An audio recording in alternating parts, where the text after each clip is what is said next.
What is going on, everybody? It's your observant lineman here, Uche Nwaneri. We got some bad news coming out of Jacksonville, Florida. Now, I'm not talking about the game that they played against the Saints last night because we all saw how bad that was. But I'm talking about one of the injuries coming from that game. Ian Rappaport is reporting that the Jaguars' first-round running back Travis Etienne suffered a significant tear, a serious LISFRANC injury that knocks him out for the next several months and potentially the season. Now, I've seen this before. As I continue to tell those Jaguars faithful, which I am one of, let's make no mistake, I'm one of the faithful Jaguar fans. I continue to say that I've seen this story. I've listened to this song play itself out multiple times over again in Jacksonville. And this seems to be history repeating itself. I put a response down here that was my immediate thought to this situation, that ironically, this is the same injury that the Jags used as a reason not to sign Maurice Jones-Drew to a new contract in Jags. I hate to say this, but this is a career-threatening injury if it is as severe as they are saying. He will likely never be 100% in his career from this. And I think, and I stand completely by that statement, because LISFRANC injury is probably the most devastating injury that a running back can have when it comes to football.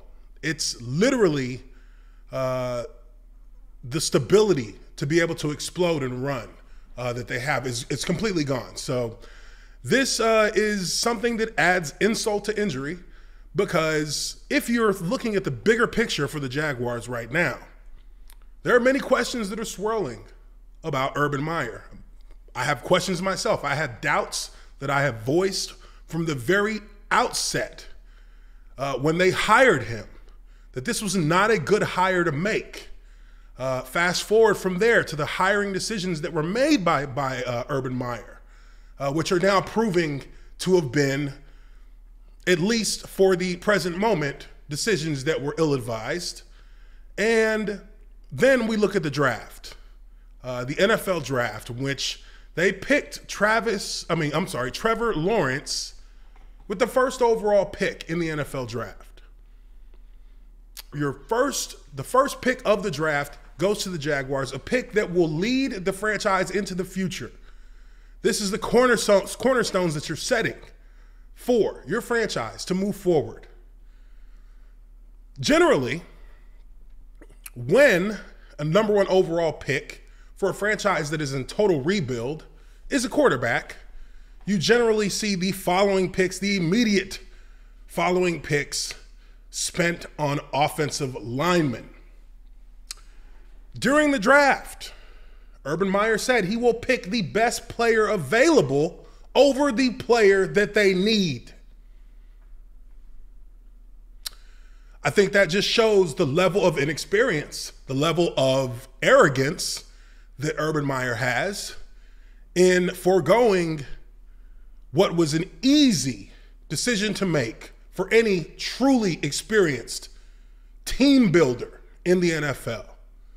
You draft a #1 overall quarterback, your next pick is a left tackle or an offensive lineman, because protecting that investment is the top priority. They chose a running back in the first round. And now that running back is likely done for the season. It is a very good chance he's not playing this year. And there is an even better chance that he'll never be 100% again as a running back, which means his shelf life is now even more limited than a running back shelf life already is in football.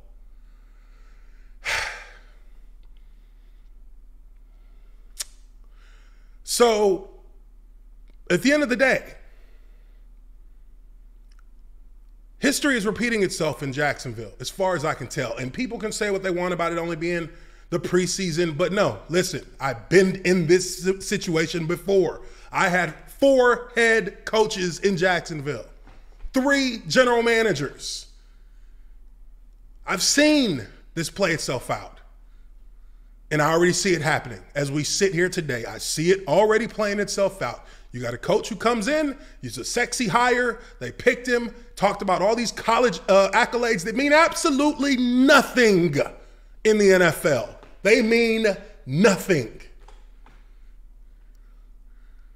And here we are, not even the first regular season game, and you're looking at a team that's already lost one of its first round picks. You're looking at a team that has an offensive line that is in total disarray, that is getting shredded on almost every single down of the football game in the preseason. And in a primetime matchup on Monday Night Football, an opportunity to show the progress that this team has made from the first week of the preseason, you see a regression starting with the offensive line, then the secondary, then the coaching staff. If you watched any of the demeanor from Urban Meyer during that game, you know exactly what I'm talking about. It is evident and clear to a former player who has been in this situation that this is completely a repetition of what we've already seen in Jacksonville. Ineptitude, incompetent decision-making, archaic offensive strategies. And I hate to say all this because I bleed teal. This is my squad. But that's why it makes me so frustrated, because I've already seen this shit happen. And now I got to sit here and watch it again from the sidelines as a fan. So it's, it